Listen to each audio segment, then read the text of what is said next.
The research vessel Starseeker dropped out of faster-than-light travel with a gentle shudder. On the bridge, senior researcher Blue's four eyes widened as they focused on the planet below. According to all logic, the world should have been empty. Instead, the sensors showed signs of a thriving civilization. "This cannot be correct," Blue muttered, his scaled fingers tapping rapidly on the control panel. "Run the atmospheric analysis again." The ship's computer chirped in response. The results remained unchanged. Gravity 1.3 times galactic standard. Atmospheric pressure 20% higher than recommended levels. Temperature swings of 80 degrees between day and night, and regular seismic activity. The planet was, by any reasonable measure, a death trap. Yet there they were, lights of cities dotting the night side of the planet, vast agricultural fields visible on the day side, and a steady stream of spacecraft moving in and out of the atmosphere.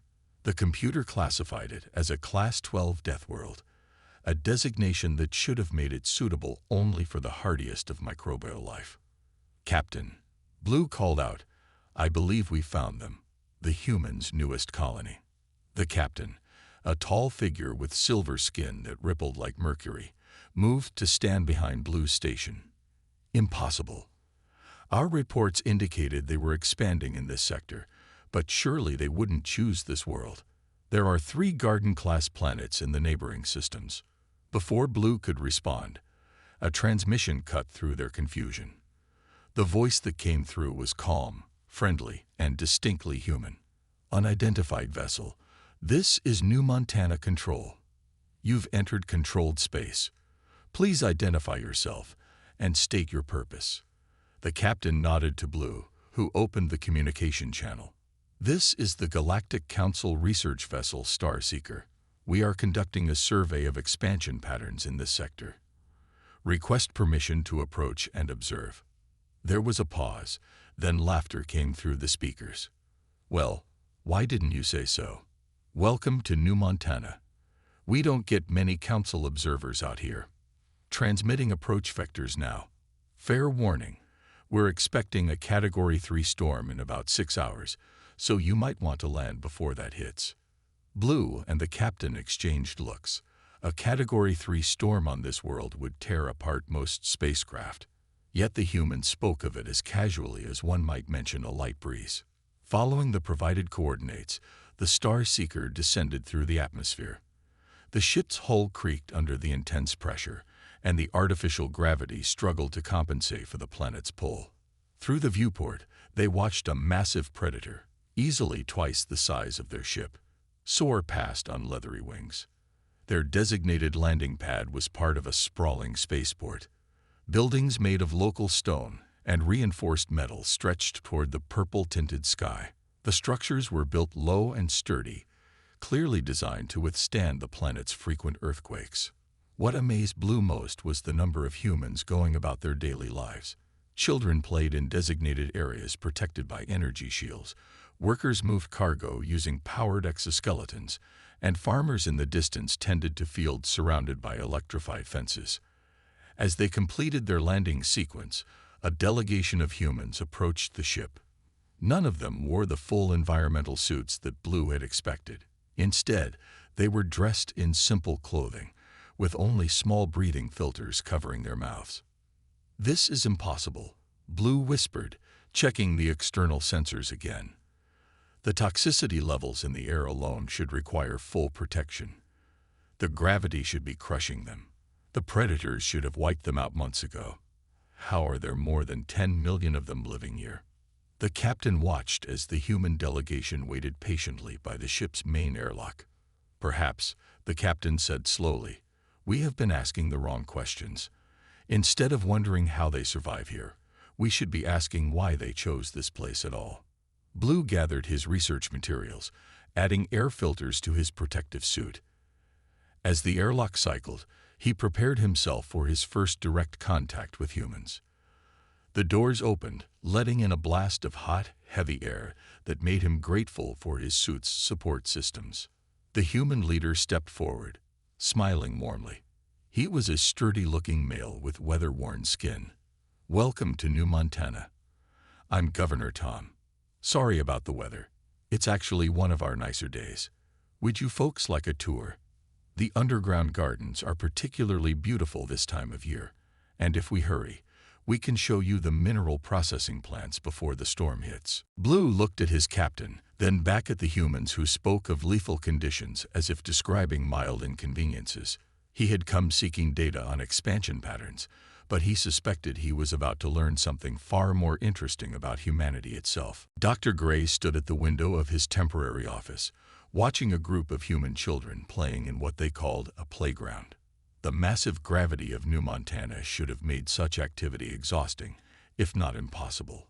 Yet there they were, running, jumping, and climbing on metal structures, as if they weighed nothing at all. A loud roar from the distance drew his attention. One of the planet's apex predators, a six-legged beast the locals called a thunder runner, was prowling near the colony's outer fence. The children's supervisor barely spared it a glance. Instead of rushing the children inside, she simply made sure they stayed within the marked safety zone. Fascinating, isn't it? Governor Tom's voice came from behind him. My daughter named that particular thunder runner Spots because of his marking pattern. He shows up every few days, probably hoping one of our cattle gets too close to the fence. Gray turned all three of his eye stalks toward the human leader. You let your young ones play outside when such creatures are nearby. Even with the security measures, isn't that unnecessarily risky? Tom laughed, the sound still strange to Gray's auditory receptors. Life is risk, Doctor. We can either hide from it or learn to live with it. Speaking of which, would you like to join me for a walk? The geological survey team found something interesting in the western crater. Before Gray could politely decline, a warning siren echoed through the colony. His translator implant quickly decoded the announcement. Attention all residents. Tectonic activity detected in Zone 7.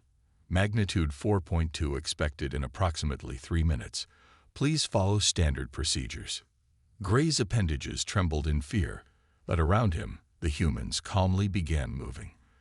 Children were ushered into reinforced playrooms, workers secured their equipment, and everyone acted as if this was a minor inconvenience rather than a potentially devastating natural disaster. Don't worry, Tom said, patting Gray's shoulder with what the xenanthropologist assumed was meant to be reassuring force. Our buildings are rated for much stronger quakes than this. Come on, I'll show you how we handle these situations. They walked, though Gray would have preferred to run, to a nearby monitoring station. Inside, a team of humans sat at their stations, casually drinking what Gray had learned was called coffee, while monitoring various screens showing seismic data. The ground began to shake. Gray's species had evolved on a tectonically stable world, and every instinct screamed at him to find cover. The humans, however, barely seemed to notice. One of them even complained that the shaking wasn't strong enough to give her a good back massage. You see, Tom explained as the tremors subsided, we've learned to build with the planet, not against it. Flexible foundations, shock-absorbing materials, and predictive AI systems help us stay safe. But more importantly, we've learned to adapt mentally. The little shake isn't going to stop us from living our lives. Gray's scientific curiosity overcame his fear. But why choose this planet at all? There are so many safer worlds available for colonization. Tom walked over to a large window overlooking the colony's main agricultural dome. See those crops? They're growing in soil that most species would consider toxic. The high mineral content and extreme conditions have led to plants with triple the nutritional value of standard crops. The same magnetic storms that make communication difficult have also helped us develop better shielding technology. Even the thunder runners have taught us valuable lessons about adapting to high-gravity environments. A group of miners walked past the window, their powered exoskeletons allowing them to carry loads that would crush most species. They were laughing and joking, covered in dirt from the planet's deeper tunnels. Every challenge this world presents, Tom continued, is an opportunity to grow stronger, to learn, to adapt. Humans don't just survive here. We thrive on the challenge itself. Gray's data recorder was working overtime, trying to capture every detail of this remarkable situation. He had studied dozens of species across the galaxy, but none quite like humans.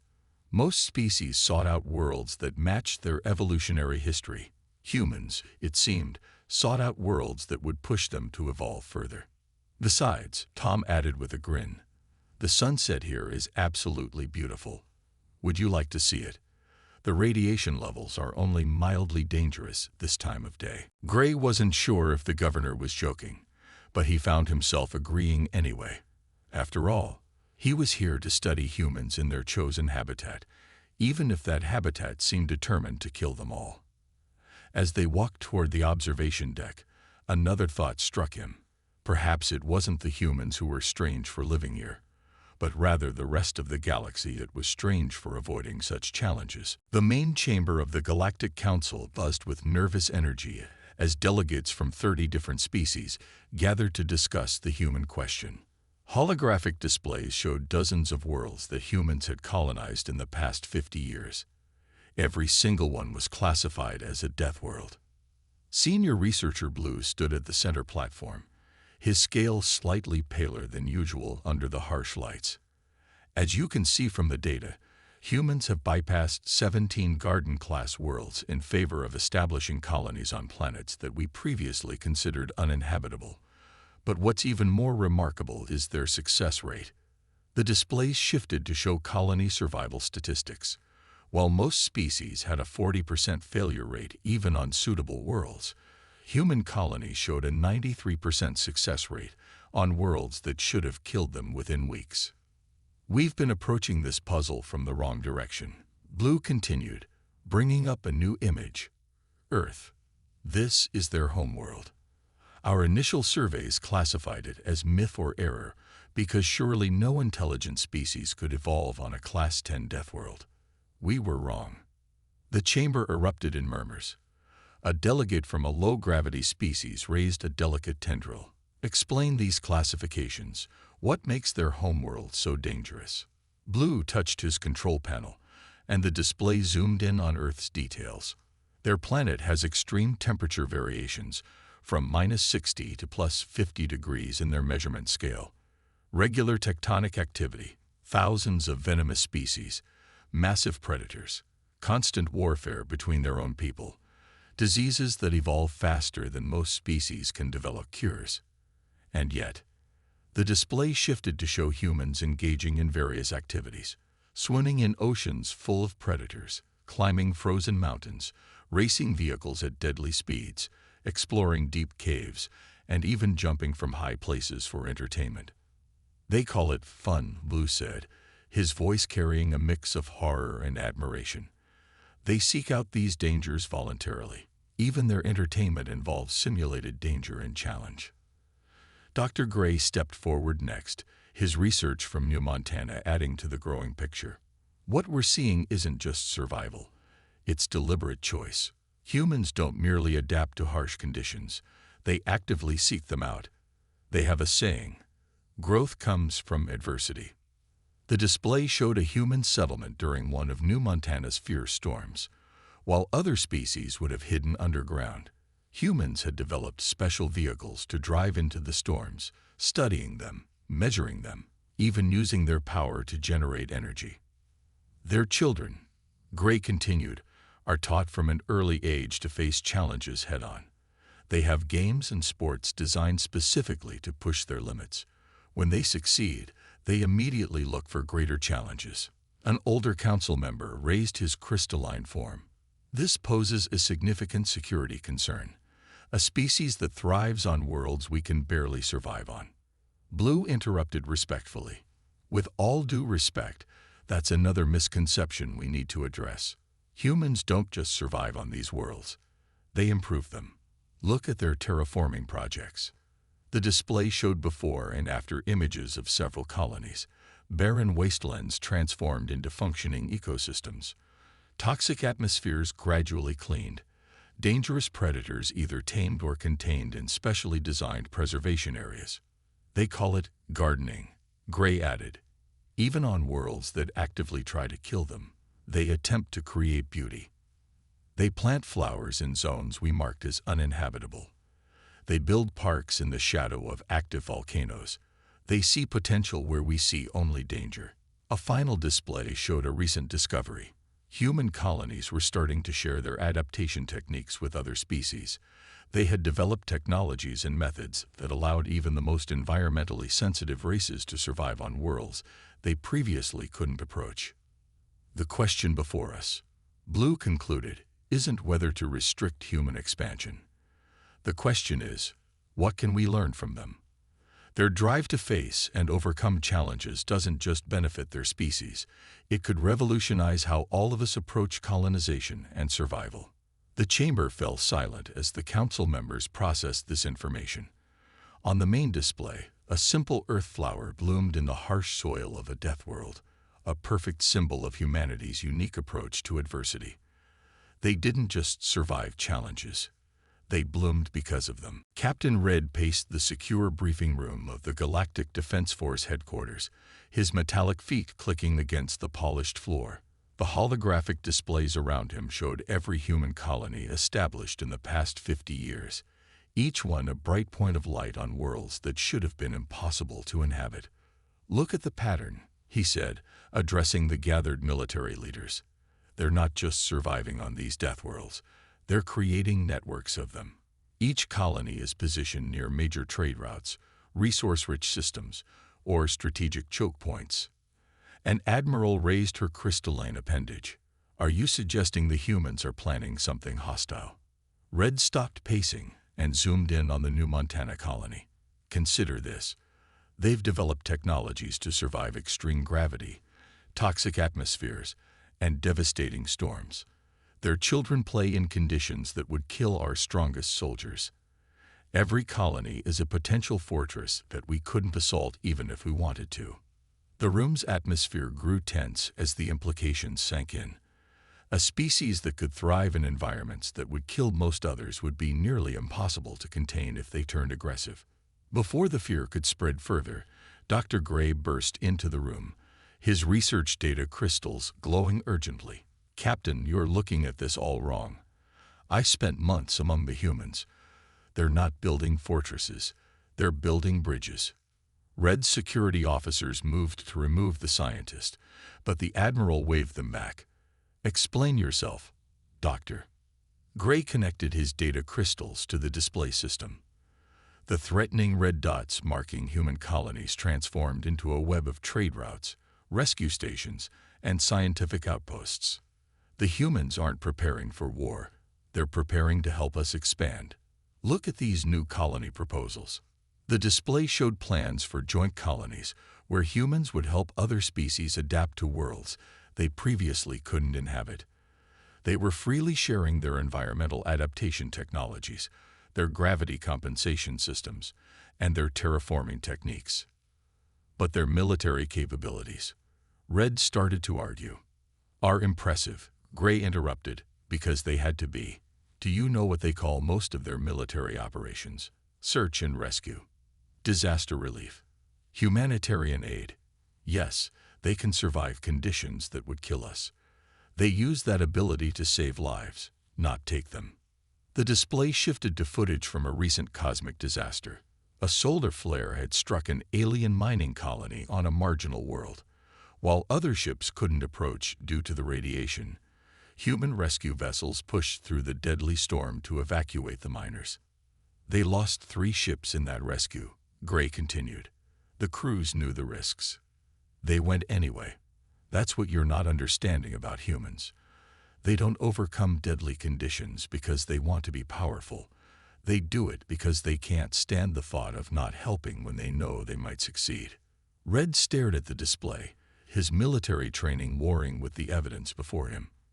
"But their expansion rate, their resource consumption, is high because they're building infrastructure for everyone, not just themselves," Gray explained.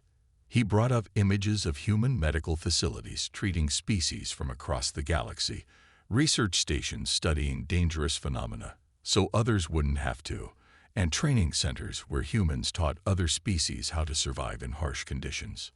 "Look at their history," Gray continued. Every time they've mastered a deadly environment, they've turned around and taught others how to do the same. They climb mountains, then build paths for others to follow. They dive into toxic oceans to establish sanctuaries for endangered species. They mine in volcanic regions to provide resources for colonies that can't survive such conditions. The Admiral studied the data silently before turning to Captain Red. It seems, Captain, that we've been asking the wrong question. Instead of asking how to defend against humans, we should be asking how to work with them. Red watched as the display showed a human team teaching young aliens how to safely explore a high-gravity world. The children were wearing human-designed safety equipment, their faces bright with excitement rather than fear. Perhaps, Red admitted slowly, I've been too focused on their capacity for survival and not enough on their reasons for developing it. But I still want to understand, why do they push themselves so hard? Why choose the deadliest worlds when easier paths are available? Gray smiled, remembering something Governor Tom had told him on New Montana. Because, Captain, humans have a saying. The best views come after the hardest climbs. They don't just want to exist. They want to help everyone else reach the summit too. The observation deck of New Montana's main colony hub offered a breathtaking view of the savage beauty below. Dr. Gray stood beside Governor Tom, watching a massive storm roll across the purple-tinted plains. Lightning bolts thick as buildings carved paths through the clouds, while in the distance, a herd of thunder runners sought shelter in the magnetic caves. Tell me honestly, Tom said, his weathered face illuminated by another lightning flash. Did you expect to find happy people here when you first arrived? Gray's data tendrils curled thoughtfully. Truthfully, we expected to find desperate survivors at best. Instead, we found. He gestured at the scene below, where children were excitedly gathering in the underground observation rooms to watch the storm, their faces pressed against reinforced windows. Instead, you found communities, Tom finished. Families. People who look forward to each day's challenges. Want to know why? Before Gray could answer, the station's chief engineer walked in, covered in grease from the maintenance tunnels. She grabbed a cup of coffee and joined them at the window. Storm's going to be a good one, she said cheerfully. Might finally get enough juice to test the new lightning collectors. Tom smiled at Gray's confused expression. Lisa here grew up on Earth, in a place called Kansas. Tell him about tornado season, Lisa. Oh man, you should have seen it. Lisa's eyes lit up with what Gray could only interpret as nostalgia. Every spring, these massive funnel clouds would drop from the sky. Most people built shelters underground, but my family, we were storm chasers.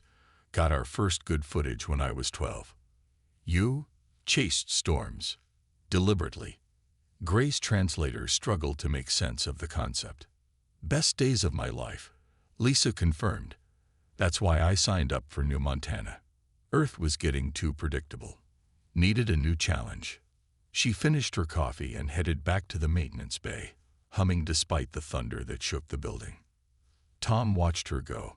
See, that's what most other species don't get about us. Humans don't just adapt to challenges. We actively seek them out. Give us a perfect world with no problems to solve, and we'll either create some challenges or leave. Below them, a group of farmers in reinforced suits were checking the storm shelters for the colony's livestock.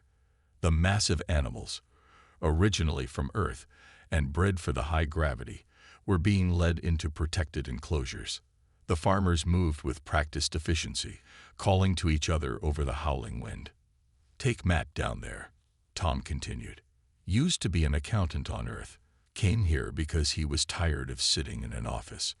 Now he handles our most aggressive herd of storm cattle. Lost 2 fingers learning the job. Got right back to work as soon as the medics printed him new ones. Says he's never been happier. Dr. Gray's research systems were recording everything, trying to make sense of this peculiar psychology. But surely some of your people would prefer easier lives. Tom laughed. Oh, we've tried settling on garden worlds. Know what happens? Within a generation, people get restless.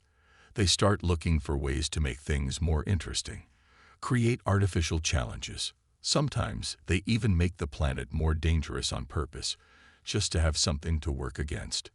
The storm outside intensified. Lightning struck one of the collector towers, and cheers erupted from the engineering section as power readings spiked. In the agricultural domes, farmers were using the electric charge in the air to stimulate growth in their crops. Even the colony's artists were out in protective gear, capturing the storm's fury in various media. "That's our secret," Tom explained. "We don't just survive here. We take everything this world throws at us and turn it into something better. The high gravity makes us stronger. The storms power our cities. The toxic soil grows crops with amazing properties. Even the thunder runners help us test our defenses and keep us sharp." A group of alien visitors from a nearby Garden World colony rushed into the observation deck, their environmental suits gleaming. They had specifically traveled here during storm season, eager to witness one of New Montana's famous tempests.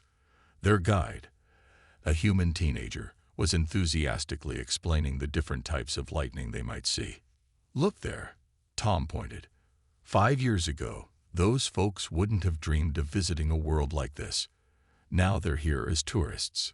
Why? Because humans showed them that the universe isn't just about finding safe places to exist. It's about discovering what you can become when you push your limits. The storm raged on outside, but within the colony, life continued as normal. Children studied in underground schools, researchers worked in reinforced laboratories, and engineers rode the elevators up to repair storm-damaged equipment. Each challenge was met not with resignation, but with enthusiasm. The emergency alert blared through every colony in the sector. A nearby star had become unstable, releasing a massive solar flare that threatened everything within 50 light years.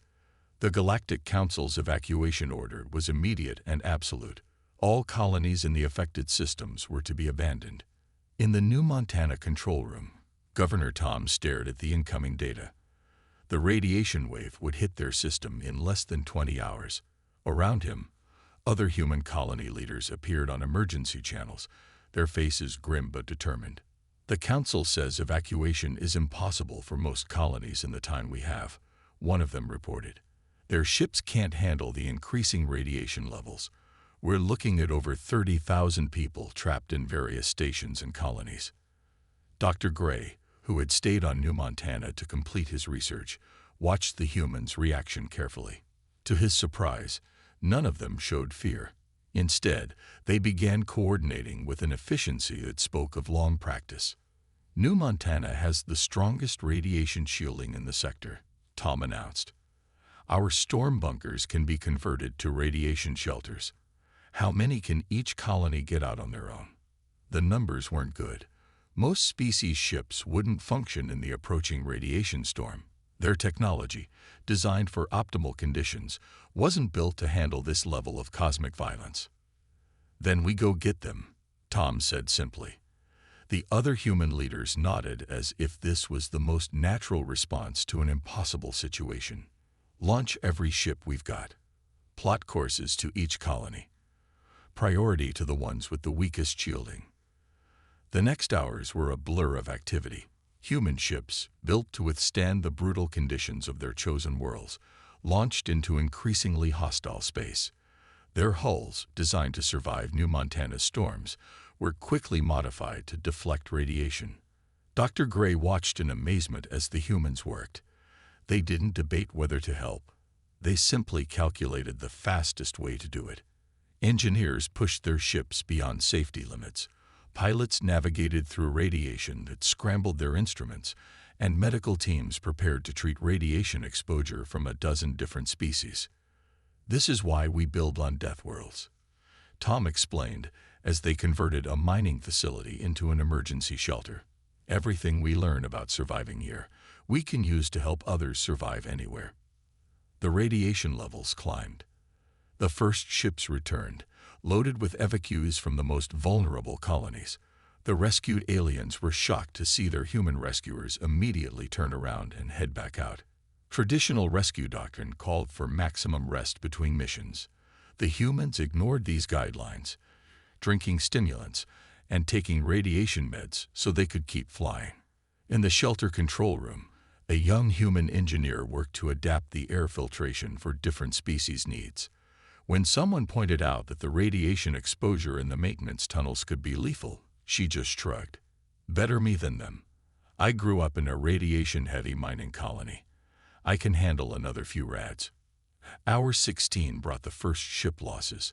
A human vessel, pushing its engines too hard to reach a distant research station, broke apart during re-entry. The crew managed to land their emergency pod long enough to transfer the rescued aliens to another ship before their radiation exposure became critical. By hour 18, New Montana's population had tripled. The storm bunkers, designed for the planet's worst weather, were packed with refugees from a dozen worlds. Humans gave up their beds, shared their radiation meds, and worked without rest to keep the life support systems running. "I don't understand," a rescued alien administrator said to Dr. Gray. "Their ships weren't designed for this. They had no obligation to help. The Council ordered evacuation, not rescue." Dr. Gray watched as another team of humans suited up to repair the external communications array, knowing the radiation would penetrate their suits. "They don't think like we do," he explained. "Where we see impossible danger, they see people who need help. The fact that it's dangerous just makes them more determined." The solar flare hit at hour 20. New Montana's shields, built to handle the planet's endless storms, strained under the cosmic onslaught. In the packed bunkers, humans told stories and taught games to distracted children of all species, keeping calm during the crisis. When the radiation finally began to fade, the final count was staggering. The humans had saved over 25,000 aliens from certain death. They had lost ships, suffered injuries, and pushed themselves far beyond safety limits. And throughout the evacuation center, Dr. Gray heard them already planning improvements to their ships and shields, learning from every challenge they'd faced. The main chamber of the Galactic Council had never been so crowded. Representatives from every spacefaring species packed the ancient hall, their attention focused on the central platform where Senior Researcher Blue and Dr. Gray stood before the High Council. The recent solar crisis had forced an emergency session to reevaluate humanity's role in the galaxy. Above them, holographic displays showed the rescue operation statistics. 25,000 lives saved. 43 human ships lost. Over 300 humans injured by radiation exposure.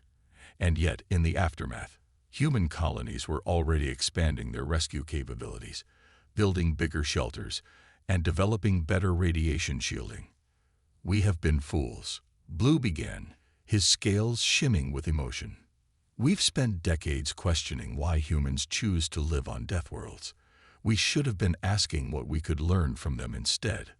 The display shifted to show New Montana. The planet's latest storm raged across its surface, but now the images held new meaning for the gathered aliens. Every challenge that made the world deadly had been turned into an advantage. Storm energy-powered cities. High gravity had led to stronger buildings and more efficient machines. Dangerous wildlife had pushed them to develop better protection systems. Humanity's greatest strength, Dr. Gray continued, isn't their ability to survive on deadly worlds. It's their drive to turn those deadly worlds into something better, not just for themselves, but for everyone.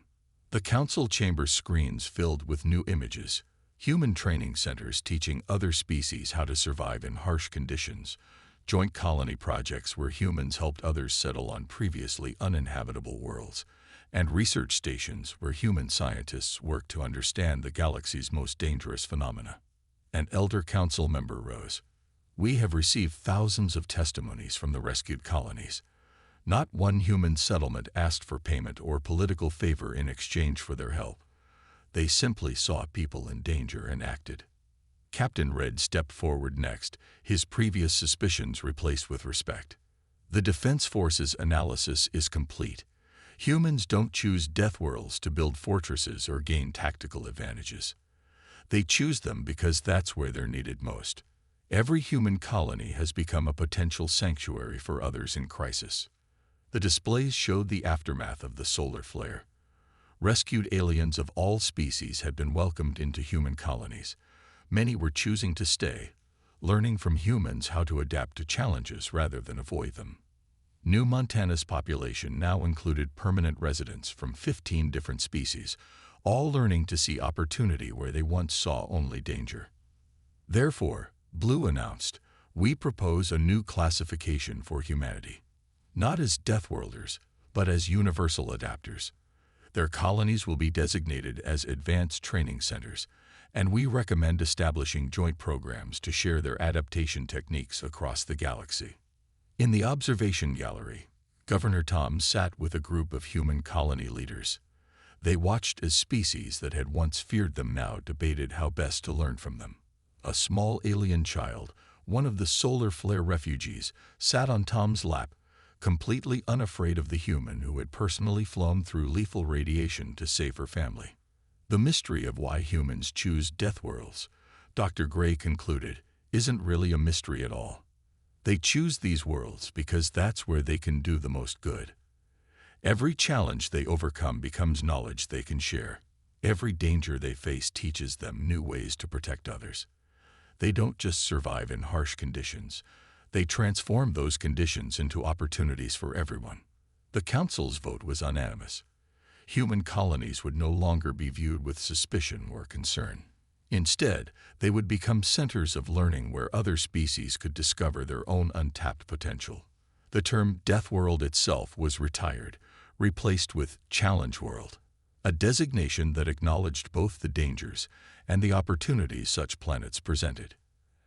As the council session ended, Dr. Gray found Tom staring out a window at the galaxy's spiral arm. Was it worth it? The xenanthropologist asked. All the risk, all the losses, just to prove you could live where others couldn't. Tom smiled, watching ships depart for colonies that would have been impossible before humans showed the way. "We never did it to prove anything," he said. "We did it because every world out there, no matter how dangerous, is someone's perfect home. They just need to learn how to see it that way." He turned to Dr. Gray. "After all, the best adventures in life aren't about finding safe places to hide. They're about helping others discover how strong they can be." Below them, a new group of alien students boarded a ship bound for New Montana's training facilities. They were nervous but excited, ready to learn how to thrive in conditions they once feared. The mystery of why humans chose Deathworlds had been solved, but the greater adventure, teaching the galaxy to see challenge as opportunity, was just beginning.